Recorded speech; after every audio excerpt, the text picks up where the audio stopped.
Esse é o Ancapsu e nós vamos falar agora da consequência do depoimento do Paulo Figueiredo lá no Congresso americano. O Congresso americano mandou uma carta para o Marco Rubio recomendando sanções urgentes ao Alexandre de Moraes. Olha que beleza isso, né? As sanções vão vir agora, vão demorar, quando é que vai ser, a gente não sabe, mas foi um passo importante, porque lembra, o governo americano, a gente sabe que já está estudando essas sanções contra o Alexandre de Moraes por uma série de motivos, né? Mas agora você tem mais o peso de uma requisição formal do Congresso pedindo esse tipo de ação contra o Alexandre de Moraes. Vamos entender o que é isso daqui, qual foi a carta, qual foi o ministro e o que pode acontecer a partir daqui, né? Essa notícia foi sugerida por Carteiro que extraviou a minuta do golpe, Xandão Potter e a Ordem Ilegal e várias outras pessoas. Obrigado aí ao pessoal que sugeriu notícias lá no nosso site, no visãolibertaria.com, e obrigado a você que está assistindo o nosso vídeo. Se você gosta do nosso conteúdo, por favor, deixe o seu like e se inscreva aqui no canal, né? Pois bem, lembrando para vocês que a gente já falou aqui sobre a possibilidade do Alexandre de Moraes ser colocado na Lei Magnitsky, já explicamos o que é a Lei Magnitsky e já falamos também que trata-se de uma decisão exclusiva do Trump, tá? Não tem nenhum, ele não tem que consultar ninguém, ele não tem que fazer nada. Ele pode tomar decisão a qualquer momento. Porém, é verdade que essa decisão é uma decisão bastante séria. Então, colocar alguém na Lei Magnitsky, o Trump precisa estar bem embasado nisso daí, né? Ele tem que ter muitos elementos para poder, evidentemente, colocar a pessoa na Lei Magnitsky. A Lei Magnitsky ela foi feita para os Estados Unidos sancionarem pessoas que violam os direitos humanos. Então, quando você tem uma pessoa, qualquer pessoa, juiz, governante, político, que está abusando ou atacando direitos humanos em outros países, os Estados Unidos pode retaliar, pode colocar sanções através da Lei Magnitsky. A gente já explicou aqui que a Lei Magnitsky é bastante pesada, né? Porque é lógico, os Estados Unidos só podem dar ordem dentro dos próprios Estados Unidos, não pode dar ordem no Brasil.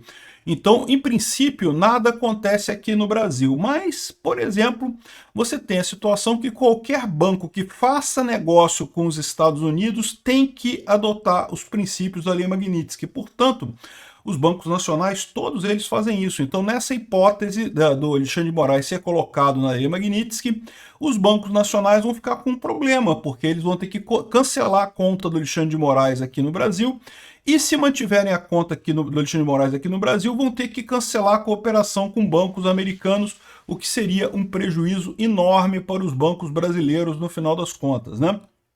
Então, a gente já explicou, existe um processo já lá em Magnitsky, basta o Trump querer, tá? A decisão é do Trump, mas é lógico, ele não vai tomar essa decisão sem ter um embasamento muito grande.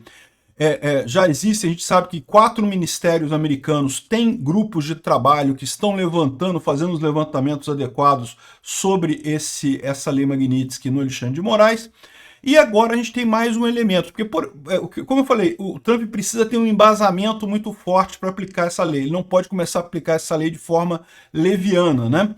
Então, você ter uma carta do Congresso americano recomendando, pedindo que ele faça esse tipo de coisa, é mais uma peça aí nesse quebra-cabeça, é mais uma coisa que ajuda o embasamento do Trump para emitir essa ordem, né? Então, o que aconteceu nos últimos dias, né? O Paulo Figueiredo foi chamado na Comissão de Direitos Humanos lá da Câmara dos Deputados americana, né, para a House of Representatives, falou muito bem lá, explicou o problema todo, a censura do Alexandre de Moraes, a perseguição que ele está fazendo contra as pessoas aqui no Brasil, e inclusive essa comissão é uma comissão democrata, tá? A Comissão de Direitos Humanos é uma comissão democrata, mas tem membros tanto dos democratas quanto dos republicanos, mas o caso ficou muito claro ali, o problema ficou muito claro da perseguição contra o Brasil lá nos Estados Unidos, né? E aí o resultado disso é que o congressista Christopher Smith, que é o presidente da Comissão de Direitos Humanos do Congresso dos Estados Unidos, enviou uma carta para o secretário Marco Rubio,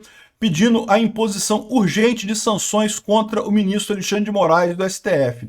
Smith, que é o congressista mais antigo dos Estados Unidos em exercício e colega de partido do Rubio, ocupa uma posição de destaque na Comissão de Direitos Humanos e tem peso político significativo nas decisões sobre política externa americana. Então, o Christopher Smith, ele não é o presidente da Comissão de Direitos Humanos, tá? Mas ele faz parte dessa comissão e é um cargo importante ali. E a expectativa é que essa intervenção acelere o processo de sanções através da Lei Magnitsky Global, que, segundo o próprio Marco Rubio, estavam em análise e eram muito prováveis, né? A carta foi motivada pelo depoimento do jornalista Paulo Figueiredo na Comissão Tom Lantos de Direitos Humanos, da qual o Smith é co-presidente. Ele não é o presidente, mas ele é, porque o presidente é dos democratas, mas ele é o co-presidente, né? Figueiredo chamou Moraes de ditador fantasiado de juiz, e é isso daí. Na correspondência, de tom contundente, o Smith afirma que os fatos agora diante de nós estão além da disputa. Exorta a administração a agir rapidamente para impor sanções em prol da responsabilização futura potencial, identificar outras autoridades brasileiras envolvidas na repressão transnacional contra brasileiros nos Estados Unidos, né? Eu acho que o pessoal no STF já está se preparando para a solução assédio moral, né? Assédio sexual e moral no STF. Olha só o que está dizendo aqui, ó. Barroso nega, essa matéria é de hoje aqui, 25/6, é de ontem, né? 25/6 de 2025. Barroso nega acesso a documentos de assédio sexual e moral no STF em drible à lei de transparência. Porque, bom, como qualquer órgão público, os processos contra pessoas dentro do órgão têm que ser públicos, né? Agora, a menos que o Barroso esteja preparando exatamente isso, colocou tudo em sigilo para abrirem um processo contra o Alexandre de Moraes e descartarem ele. Quando botar tudo público, tira o Alexandre de Moraes, vai ser a saída que o STF pode ter para sacrificar o Alexandre de Moraes e preservar o STF. Vai ser a única alternativa. É a alternativa que o Tribunal Penal Internacional fez, colocou lá o cara como sancionado, tirou o cara lá que era anti-Israel, né, antissemita, né? E inventou um abuso sexual contra ele. Não sei se foi verdade, não sei, pode ser que seja verdade, tá? Achar um assédio moral do Alexandre de Moraes, eu tenho certeza que você acha. Assédio sexual eu não sei, mas assédio moral certamente você acha, né? E é uma maneira fácil de você descartar o cara e sair continuar o resto do tribunal no final das contas, né? Vamos aguardar isso daqui, mas eu tô achando que o pessoal já está se preparando para a solução assédio sexual ou assédio moral do Alexandre de Moraes muito em breve. E outra coisa curiosa, a opinião do Estadão. Olha só que besteira que fala o Estadão aqui, ó. Eduardo Bolsonaro, Donald Pateta. Filho de Bolsonaro diz que está em exílio nos Estados Unidos, mas está passeando na Disney. Ô, meu amigo, que história é essa? Desde quando o exílio é na miséria? Exílio é simplesmente você ser proibido de voltar no seu país por perseguição política. O Caetano Veloso, quando ficou exilado na Europa durante a ditadura militar, também passeava para tudo quanto é lado lá, e um monte de show, fez show, continuou a carreira dele, coisa e tal. Ele não ficou na miséria lá na Europa. Exílio é simplesmente você não poder voltar para o seu país porque você vai ser perseguido político e preso nesse caso. É por isso que o Caetano Veloso buscou exílio na Europa. O Caetano Veloso e várias outras figuras da música brasileira, né, fugiram para a Europa na época e ficaram lá exilados. Estava errado isso? Estava errado. O governo militar não deveria ter perseguido essas pessoas. Estava errado naquela época, tanto quanto o governo atual está errado ao perseguir o Eduardo Bolsonaro, o Alan dos Santos e o Oswaldo Eustáquio lá na Espanha, né? É a mesma história.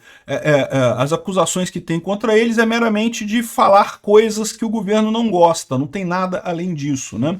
Enfim, o pessoal aqui, no entanto, no Estadão quer convencer as pessoas que não, que o Eduardo Bolsonaro está passeando na Disney, não sei o que lá. Isso daqui eu já vejo. Eu faço a seguinte leitura disso daqui. Eduardo Bolsonaro está crescendo nas pesquisas. É isso. Essa é a leitura. Eduardo Bolsonaro está crescendo nas pesquisas. E daí a mídia militante esquerdista está precisando. Não, chama o Eduardo Bolsonaro. Olha só que ele está passeando, que não é exílio, que ele está indo na Disney. Meu amigo, exílio, você pode viver bem no exílio. Aliás, diga-se de passagem, a corrupta do Peru lá, a bandida corrupta do Peru, que o Lula deu asilo, agora está morando numa mansão lá em São Paulo. Tem dinheiro, comprou uma mansão lá e está morando bem. O exílio não quer dizer que você fique mal, no final das contas, né? Com a diferença marcante que ela, de fato, foi condenada pela justiça por um crime real, por corrupção. Não é apenas por falar alguma coisa, né, que o governo não gosta, né? Enfim, estamos ansiosos para ver aí os próximos passos dessa brincadeira.